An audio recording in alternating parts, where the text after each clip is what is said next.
his excellent book on becoming a person, Dr. Carl Rogers spelled out some of the characteristics of the new powerful person who is emerging in culture today, and the vital different set of values he both maintains and lives. I stressed, he writes, his hatred of phoniness, this new person, his hatred of phoniness, his opposition to all rigidly structured institutions, his desire for intimacy, closeness, and community.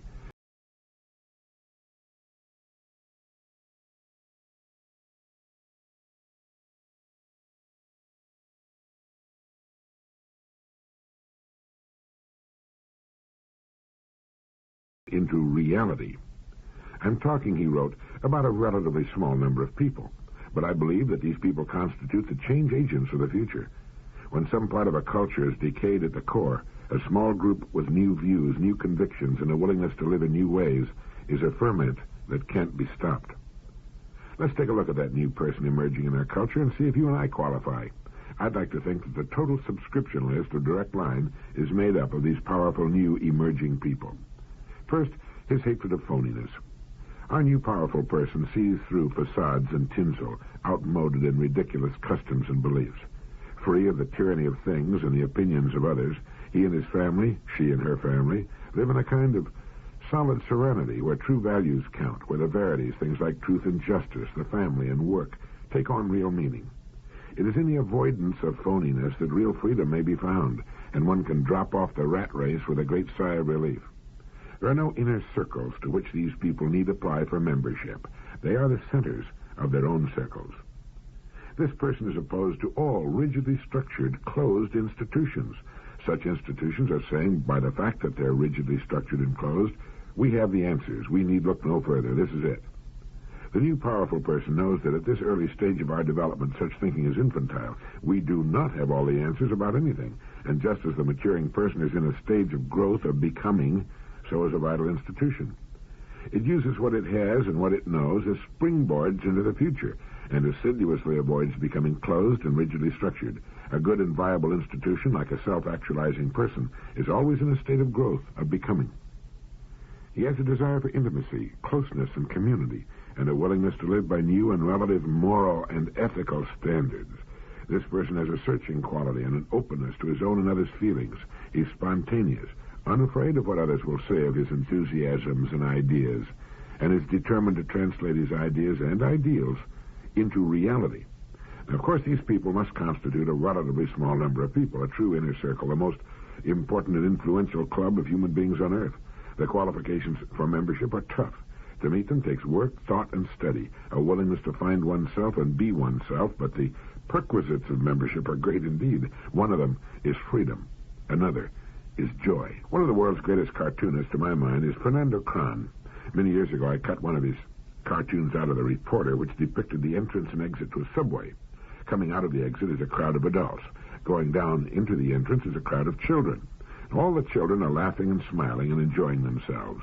But on the faces of the adults coming out of the subway are expressions of anger, boredom, worry, and not one smile or joyful expression in the lot.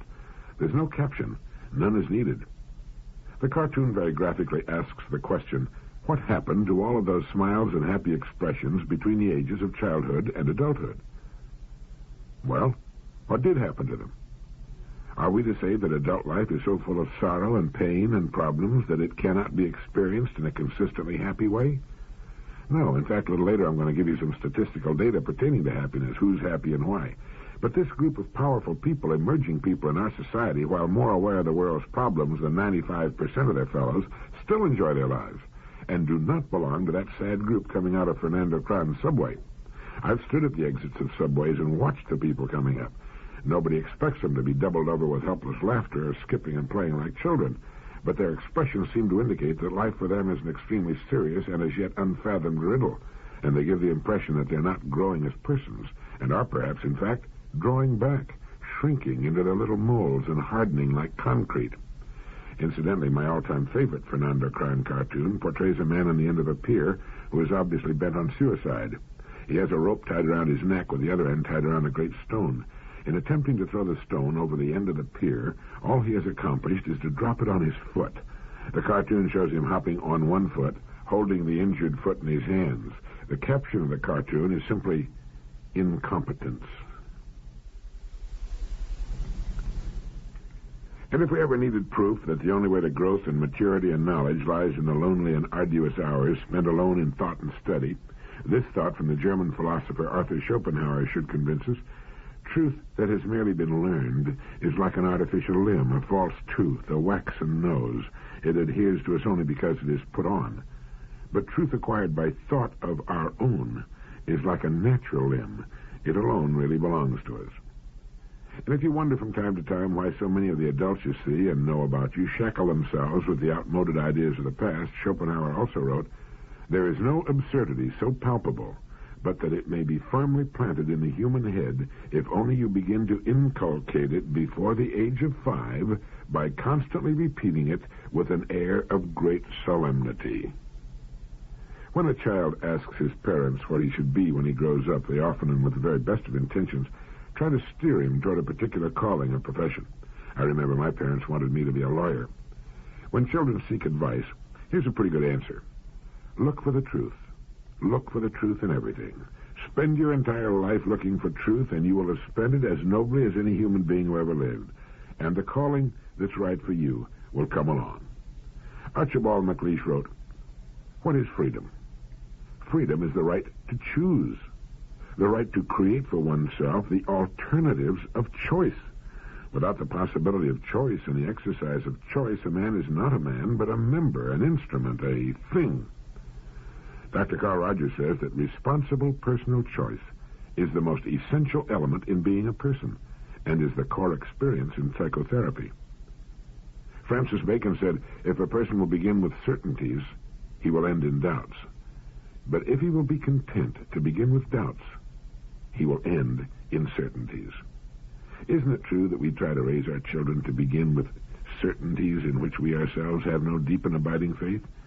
And isn't it also true that most people reach adulthood in frustration and doubt and fear because those childhood certainties have crumbled and fallen apart?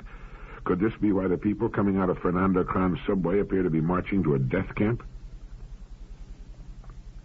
Now let me read something to you and see what you think of it. 40,000 years ago, in the bleak uplands of southwestern Asia, a man, a Neanderthal man, once labeled by the Darwinian proponents of struggle as a ferocious ancestral beast, a man whose face might cause you some slight uneasiness as he sat down beside you, a man of this sort existed with a fearful body handicap in that Ice Age world. He had lost an arm, but still he lived and was cared for. Somebody, some group of human things in a hard, violent, and stony world loved this maimed creature enough to cherish him.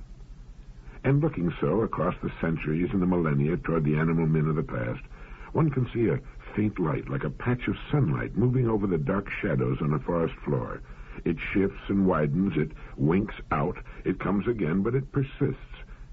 It is the human spirit, the human soul, however transient, however faulty men may claim it to be.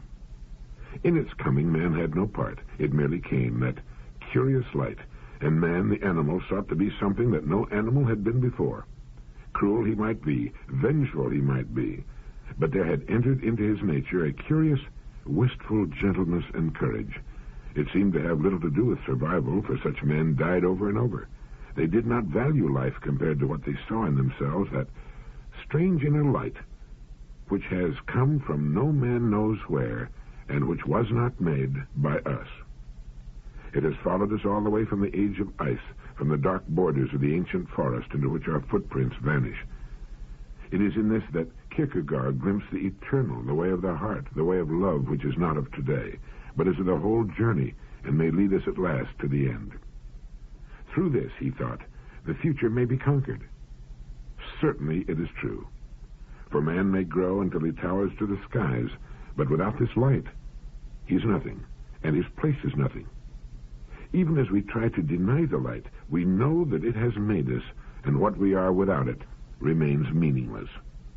We have come a long road up from the darkness, and it well may be, so brief even so is the human story, that viewed in the light of history, we are still uncouth barbarians. We are potential love animals, wrenching and floundering in our larval envelopes, trying to fling off the bestial past. That's good, isn't it? It's from the book that belongs in your library and mine, The Firmament of Time, by Loren Eiseley, published by Atheneum. Dr. Eiseley taught anthropology at the University of Kansas and Oberlin College before he was named chairman of the Department of Anthropology at the University of Pennsylvania, where he later became provost. This is the kind of book that helps us grow, that helps us move closer to the truth about ourselves. And here's something we should read or listen to once a day for the next 45 years.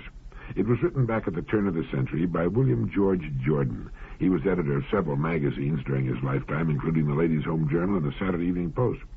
He wrote, "Calmness is the rarest quality in human life. It is the poise of a great nature, in harmony with itself and its ideals. It is the moral atmosphere of a life self-reliant and self-controlled. Calmness is singleness of purpose, absolute confidence, and conscious power ready to be focused in an instant to meet any crisis. The Sphinx is not a true type of calmness. Petrifaction is not calmness, it's death, the silencing of all the energies. While no one lives his life more fully, more intensely, and more consciously than the person who is calm. The fatalist is not calm. He's the coward slave of his environment, hopelessly surrendering to his present condition, recklessly indifferent to his future. He accepts his life as a rudderless ship drifting on the ocean of time. He has no compass, no chart, no known port to which he's sailing. His self-confessed inferiority to all nature is shown in his existence of constant surrender. It is not calmness. The person who is calm has his course in life clearly marked on his chart. His hand is ever on the helm. Storm, fog, night, tempest, danger, hidden reefs, he's prepared and ready for them. He's made calm and serene by the realization that in these crises of his voyage he needs a clear mind and a cool head. That he has nothing to do but do each day the best he can by the light he has. That he will never flinch nor falter for a moment. That though he may have to tack and leave his course for a time, he'll never drift. He'll get back into the true channel. He'll keep ever headed toward his harbor. When he will reach it, how he will reach it, matters not to him. He rests in calmness, knowing he's done his best. When the worries and cares of the day fret you and begin to wear upon you and you chafe under their friction, be calm. Stop. Rest for a moment, and let calmness and peace assert themselves. If you let these irritating outside influences get the better of you, you're confessing your inferiority to them by permitting them to dominate you. When the tongue of malice and slander, the persecution of inferiority, tempt you to retaliate, when for an instant you forget yourself so far as to hunger for revenge, be calm. When the gray heron is pursued by its enemy, the eagle, it does not run to escape. It remains calm, takes a dignified stand, and waits quietly, facing the enemy unmoved. With the terrific force with which the eagle makes its attack, the boasted king of birds is often impaled and run through on the quiet, lance-like bill of the heron.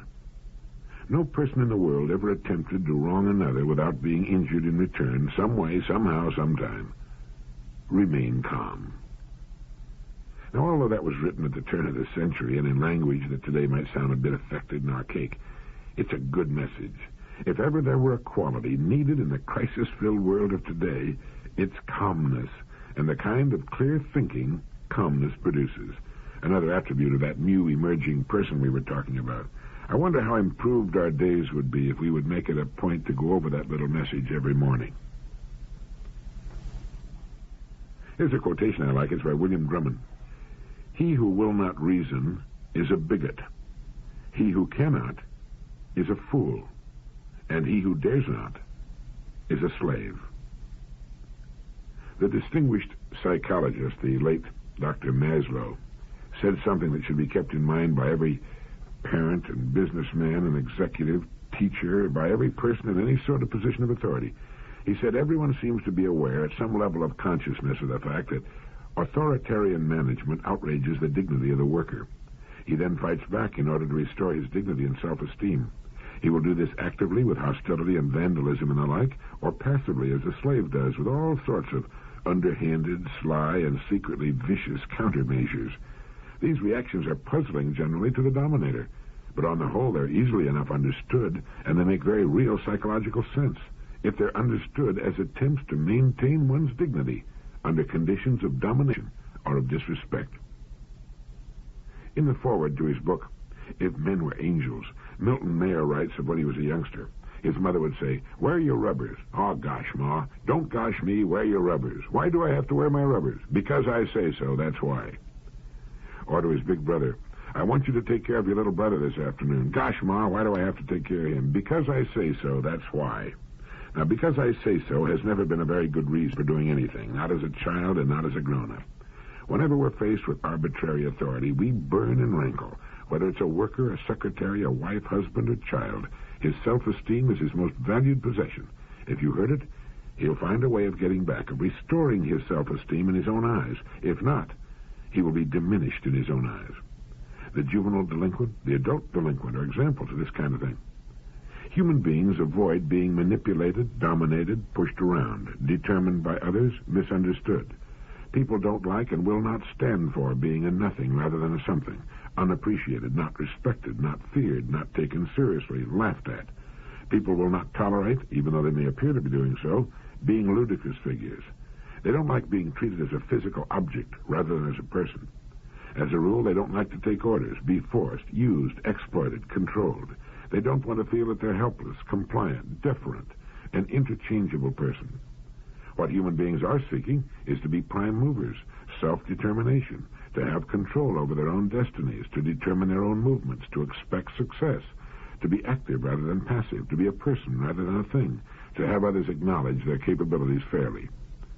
To succeed as a manager of others, in getting along with people generally and our families, we must avoid anything that tends to diminish another person's self-esteem, because people must then find a way to build it back up, and will generally do it in a negative fashion. They will strike back at us directly or indirectly. People will willingly follow the direction of another who directs them in such a fashion as to bolster, or at least keep intact, their feelings of self-esteem. And one of the ways to keep good employees is to keep the level of noise to the absolute minimum. The German philosopher Arthur Schopenhauer wrote, "The amount of noise anyone can bear undisturbed stands in inverse proportion to his mental capacity, and may therefore be regarded as a pretty fair measure of it." Noise is a torture to all intellectual people.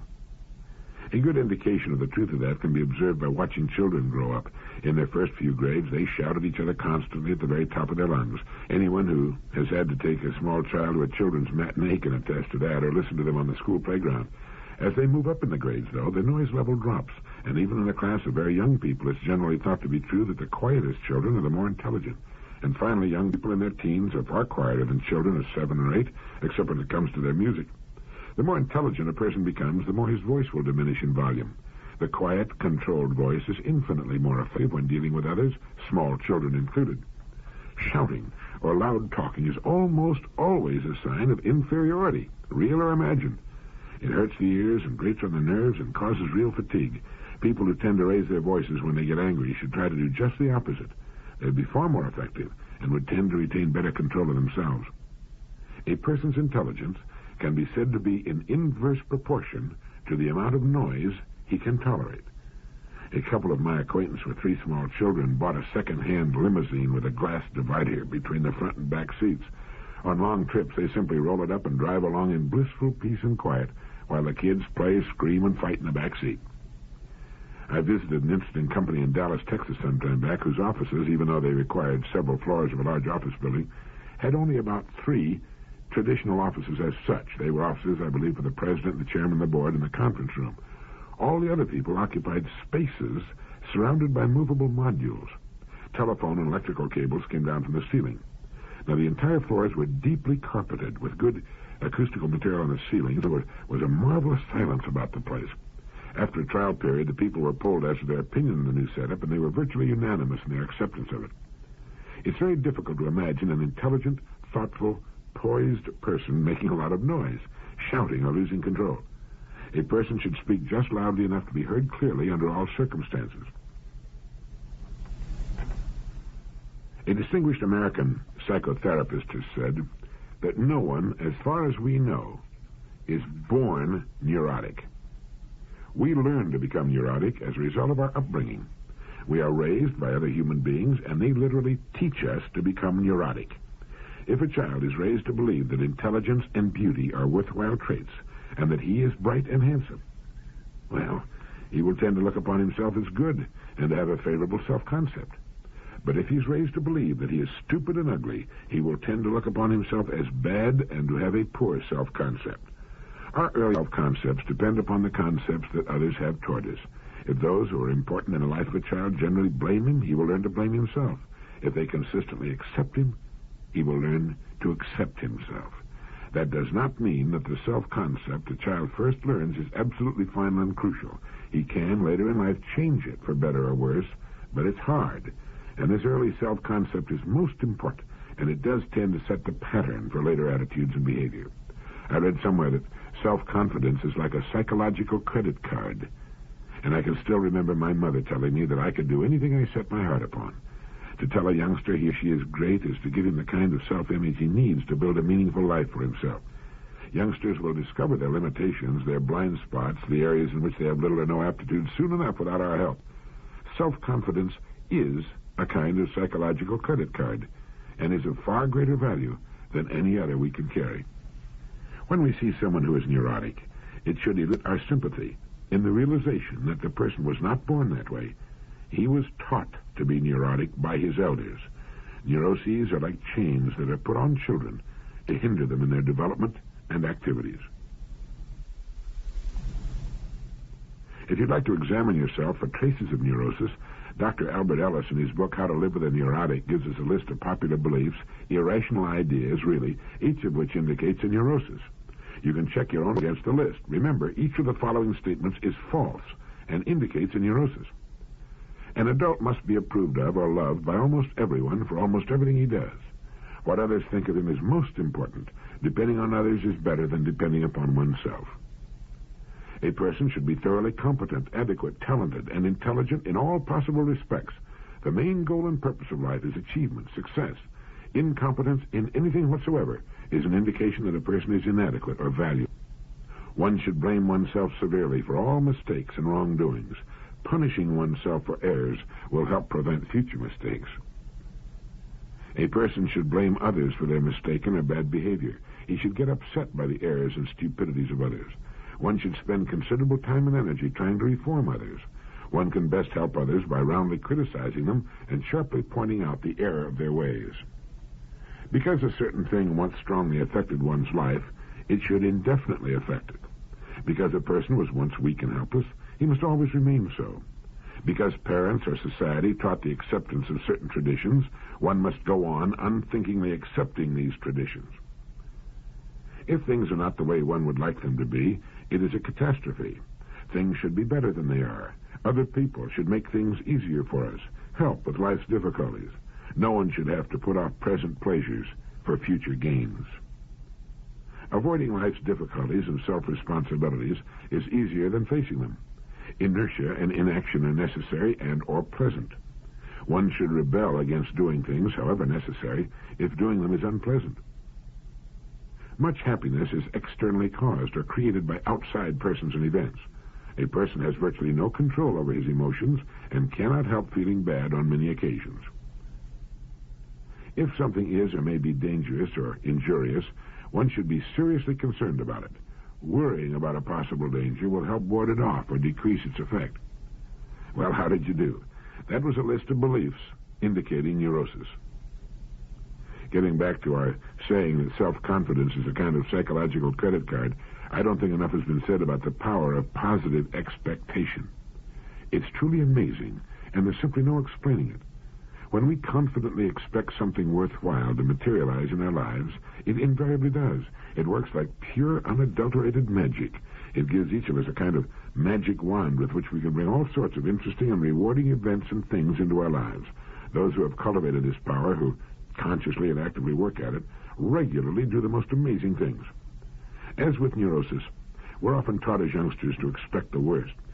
We have so often heard people say, "Well, with my luck, the whole deal will fall through," indicating that their luck is usually bad. How many times have we heard someone say, "If you don't expect to succeed, you won't be disappointed"? And learn to be content with what you get. On giveaway television programs, we watch young people playing it safe. A bird in the hand is worth two in the bush. I read a financial column in the Miami Herald the other day in which a young man of just 20 wrote of his losses in a mutual fund and commented that he'd been unable to sleep and he'd lost weight over it. The columnist commented that he should never risk his money. He should put it in the bank or the savings and loan where he knows it's safe. I think it's safe to say that the majority of people have a suspicious and negative outlook toward those life situations which, to an intelligent minority, represent virtually unlimited opportunities. Now, this is not to say that positive and expectant people do not occasionally lose money in their investments or have problems. I'm sure they do. It's just that it doesn't bother them the way it seems to bother most people. And over the long haul, well, they're miles ahead of the pack. They face their days with an attitude that expects the best, and that's what they're going to get as long as they can maintain it. What others worry and stew about, they confidently expect a successful outcome, and most of the time they get it. If you have trouble maintaining this powerful force for good in your life, a reminder card, placed where you'll see it every morning when you get up and at odd times during the day, can help you get on course and form a very valuable new habit.